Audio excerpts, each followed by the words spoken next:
Salut tout le monde, aujourd'hui je vais vous parler d'un secteur que je connais parfaitement puisque j'ai bossé dedans pendant des années, à savoir les utilities. Et pour savoir tout ce qu'il y a à éviter comme piège lorsque tu souhaites investir dans ce secteur-là, il faut que tu regardes cette vidéo. Sinon, tant pis pour toi.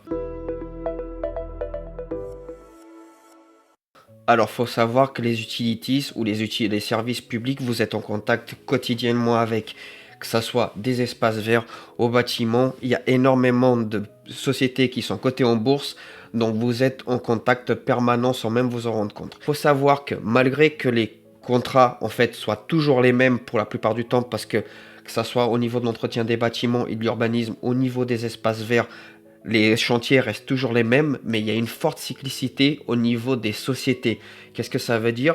Ça veut dire que par exemple, les sociétés vont se répartir les marchés de X ou Y ville, et cette ville-là, en fait, va avoir plusieurs compartiments à diviser. Par exemple, toute la société n'a pas les espaces verts à faire. Les espaces verts sont divisés en plusieurs secteurs, et chaque secteur va être attribué à une société. Pareil pour tout ce qui est gestion du patrimoine, des bâtiments, etc. Le service de l'urbanisme va dispatcher ça en fonction des sociétés qui vont répondre au appel d'offres. Et donc par conséquent, il faut savoir que malgré qu'il y ait une forte cyclicité en fait au niveau des contrats, en général tous les 3 à 5 ans, il y a quand même une rotation qui est prédéfinie. Qu'est-ce que ça veut dire? Ça veut dire qu'il y a un accord tacite entre les sociétés pour obtenir les marchés du secteur ou de la ville où ils sont situés. Par exemple, les grandes sociétés s'arrangent pour partager les appels d'offres entre elles. C'était une pratique qui est connue depuis plus de 30 ans, que ce soit les anciens, ils en parlaient, les nouveaux, on en parle, ou même ceux qui sont dans les villes, qui travaillent comme fonctionnaires, c'est des pratiques qui sont monnaie courante parce que tout le monde est au courant. Et donc, par conséquent, les petits, ils alternent les contrats, pardon, entre elles. Ça veut dire, par exemple, si société X a le contrat Y, pendant 3 ans, la société A va avoir le contrat B pendant 3 ans. Et au bout de 3 ans, ils vont interchanger parce qu'en fait, ils vont faire un jeu au niveau des prix. Mais ça, je t'en parlerai un petit peu plus tard. Les petites sociétés n'ont aucune chance de s'installer face à des grandes sociétés et surtout dans les marchés publics parce que les grandes sociétés tirent les prix vers le bas, que ce soit dans les espaces verts, dans le bâtiment, etc. C'est comme ça que ça marche. C'est celui qui propose la meilleure qualité pour le prix plus bas qui obtient le marché. Et donc, d'entrée de jeu, ça exclut les petits de ce marché qui est très dense, malgré que ça soit cyclique, c'est toujours les mêmes qui reviennent constamment. Après, tu as aussi au niveau de l'influence des collectivités et du secteur public, tu as une dépendance des collectivités et en général du secteur public des sociétés privées. Qu'est-ce que je veux dire par là? Les agglomérations et les collectivités, en fait, elles doivent déléguer la plupart de leurs services et de leur entretien au secteur privé parce qu'en fait, pour améliorer leur efficacité, ils n'ont pas d'autres moyens.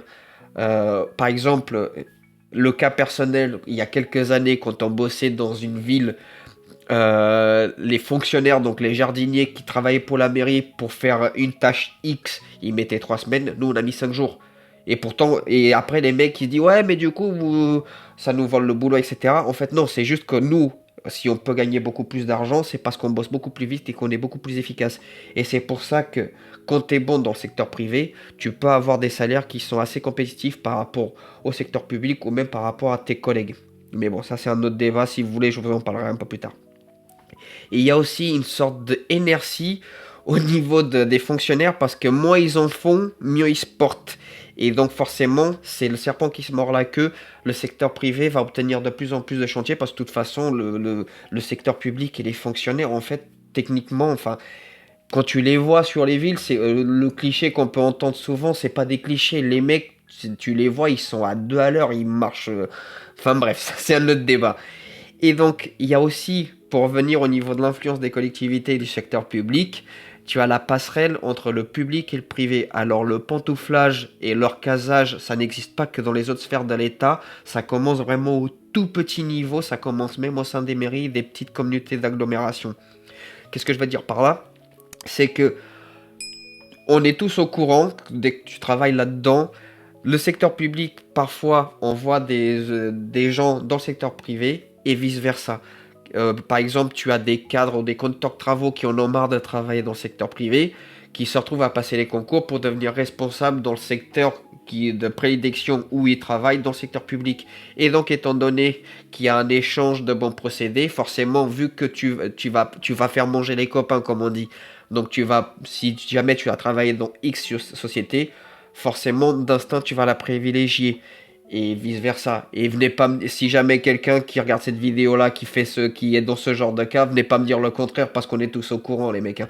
Enfin, il y a plein de gars qui ont quitté le privé pour aller dans le public et vice versa, et on le voit, hein, comment vous vous arrangez entre vous, hein. Mais bon, ça on verra plus tard. Au niveau des arrangements, ça me permet de faire une bonne transition avec les arrangements et les influences. C'est que certains dirigeants d'entreprises privées entretiennent des relations étroites avec les responsables des collectivités, voire même ils sont des anciens collègues en fait au sein de la société ou du secteur public dans lequel ils étaient. Après, tu as aussi des négociations qui se font au niveau des restaurants. Tiens, vas-y, je t'invite au resto, ça passe pour quelque chose d'anodin, mais techniquement, en fait, ça crée un pied dans la porte, c'est un biais d'ancrage, je sais pas trop comment on dit, c'est un livre que j'ai lu là-dessus sur la psychologie humaine, où en gros, étant donné que tu mets ton pied dans la porte du coup de cette personne-là, étant donné que tu lui payes des petits trucs par-ci par-là, elle va forcément se sentir obligée de te retourner l'appareil. Et c'est quelque chose qui est extrêmement courant dans les services publics, ou même partout ailleurs, il n'y a pas que dans les services publics, mais ce genre de pratique, dès que tu veux négocier un contrat, c'est quelque chose qui se fait assez souvent dès lors qu'il y a le secteur privé et public qui se mélangent. Tu as aussi des petits cadeaux. Ça, c'est par exemple une surfacturation de végétaux. Ah bah tiens, on va les déposer au service public. Ah tiens, on a un peu de câble en plus parce que du coup on a commandé du câble de cuivre en plus. Oh bah tiens, on va le laisser au client, etc. Ça, c'est des frais qui passent au niveau des contrats et des devis qui sont signés.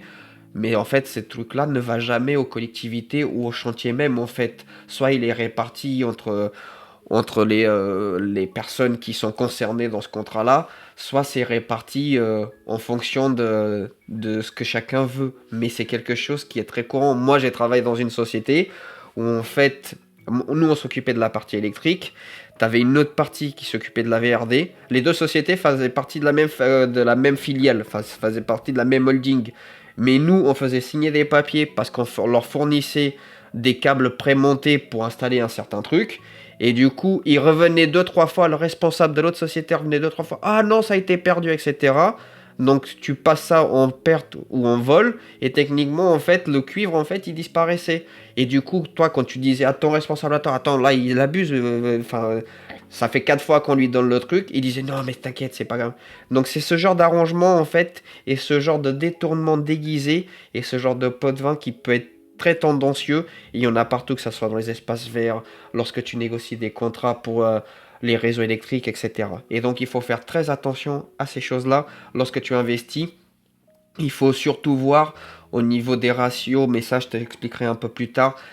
Et regarder au niveau des scandales, il faut bien chercher si jamais il y a eu des petits scandales qui sont sortis. Et surtout, il faut se renseigner et aller voir les personnes sur le terrain. Il n'y a pas mieux pour avoir des informations.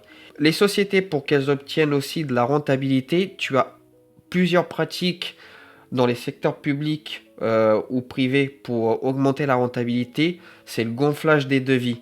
Les sociétés qui facturent des marchés publics ou qui vont négocier des marchés publics, très souvent, ils ont des devis supplémentaires. Tu as le contrat de base pour une prestation donnée, mais tu vas avoir des travaux supplémentaires qui vont s'ajouter dans ton domaine. Et ces travaux-là, ils vont être surfacturés pour pouvoir faire un levier de rentabilité. Et les facturations ont tendance à légèrement exploser à la hausse, on va dire ça comme ça.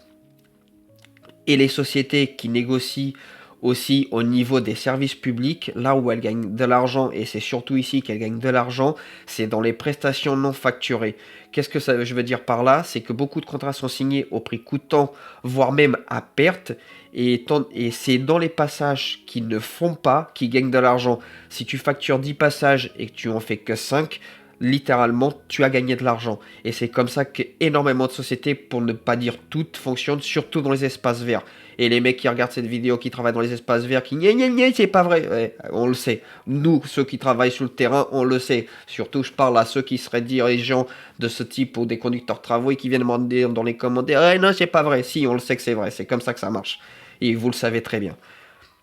Et Et du coup, je me suis un peu énervé, je me suis perdu dans mes notes. Et bah non, en fait, c'est tout. Et on était là, on va s'arrêter là. Et si je te fais cette vidéo-là, il faut savoir, c'est que tout le monde le sait en fait. Que le pantouflage n'existe pas que dans les hautes sphères, ou la sorte de mini-corruption n'existe pas que dans les hautes sphères, il y en a partout. Dès que tu vas vouloir aller dans le service public, malheureusement, en fait, vu qu'il y a des arrangements parfois bilatéraux, il y a forcément parfois des petites déviances et tout le monde le sait. On a tous été en contact, ceux qui travaillent surtout dans les utilities, on a été en contact avec ce genre d'histoire. On a vu certaines anomalies, par exemple d'autres façons de faire de la rentabilité cachée ou de faire des petits pots de vin. Tu as surfacturé des plantes que tu vas laisser dans les services techniques ou etc. Et que du coup, tu as le client qui va te dire ah tiens non celle-là vous allez me la déposer ici. Mais tu sais très bien que chez lui par exemple. Moi, je l'ai pas vu personnellement, mais je sais qu'il y a des collègues qui l'ont fait. Enfin, t'as des choses qui se pratiquent comme ça, et tout le monde le sait, mais en fait, personne n'en parle parce que les gens, ils ont peur de perdre leur travail, et ça peut se comprendre, et surtout qu'en fait, on n'a pas de preuves concrètes parce qu'en fait, c'est des choses qui se font en messe basse. Dans des petits coins bien reculés où en fait on peut pas les entendre, etc. Donc si tu souhaites investir dans les utilities, peu importe les utilities, il faut savoir que c'est des marchés qui sont extrêmement rentables parce qu'il y a des économies d'échelle, il y a de la rentabilité déguisée à droite à gauche, mais c'est des sociétés que tu dois extrêmement bien analyser parce que c'est extrêmement opaque et surtout bien verrouillé parce que les mecs ils savent que ce genre d'information, il y a une preuve écrite qui peut être prouvée, ils vont se faire taper sur les doigts, voire même en fait être accusés de corruption. Et donc c'est quelque chose, lorsque tu analyses des sociétés pour investir dans les utilities, il faut que tu les prennes en compte. Et c'est pas parce qu'une société utilities a une baisse de chiffre d'affaires qu'elle va mal, c'est juste qu'elle a sur X années, elle a perdu un contrat, mais qu'elle va le récupérer plus tard.